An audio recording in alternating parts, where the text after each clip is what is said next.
third parak, Mishnah Aleph. You can find on page 33 on the handouts on the bima. Hamaniach zakad b'reshus harabim. Somebody who puts down his pitcher, his glass pitcher, in the public thoroughfare. Va'ach ervenisko ba ushvara. And somebody else comes along and stumbles on it and breaks it. Patur. So the one who comes and breaks it is exempt because, when somebody's walking along the road, they don't expect to find a pitcher in their way what they're going to trip over, and therefore it's the guy who put it down. It's his fault for putting it down. Vim huzakba, and if the guy who was walking along got hurt when he tripped over it, balachavis chayev benisko. So the owner of the pitcher is responsible for the damage because it's his fault for putting it down. Even if he put it down and said, "Hey, I don't want this anymore. Anybody who wants to come along can take it. It's not mine. I'm not responsible."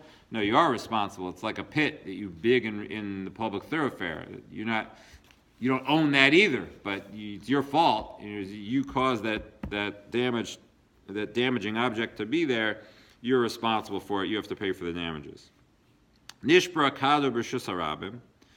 If somebody's pitcher got broken in Reshus harabim, in the public thoroughfare, v'uchalak echa b'mayim, somebody slipped on the water, right? It was full of water, pitcher, right? Smashed, and you got water all over the place. Somebody slipped on the water, o shalaka b'charaseha, or somebody got hurt on the shards of the glass or the pitcher. Chayav, so you have to pay, because even though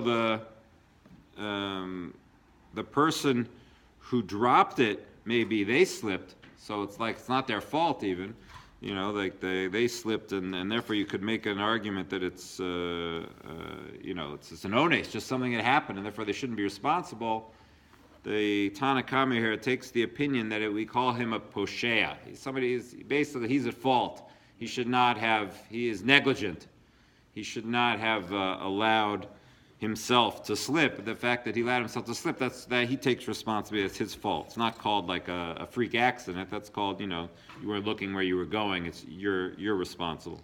And therefore, if somebody slips on or hurts themselves, he has to pay. Rabbi Yehuda Omer, b'miskaven chayav, be'ena miskaven patur. Rabbi Yehuda disagrees. Rabbi Yehuda says, if you have kavanah, meaning if after the water spills out, you're still planning on mopping it up and doing something with it, or if after you're planning on using the pieces for something, so then you're still responsible because it's your object. And your object now is in a dangerous place. Somebody hurts themselves on it, it's your fault. However, be'enu miskaven, if you have no intention of using it, then you're exempt, because he holds that it's called ones, meaning you slipped and dropped your thing. That's not an act of negligence. He says that's just an accident. That's just the way it is. It happened that way.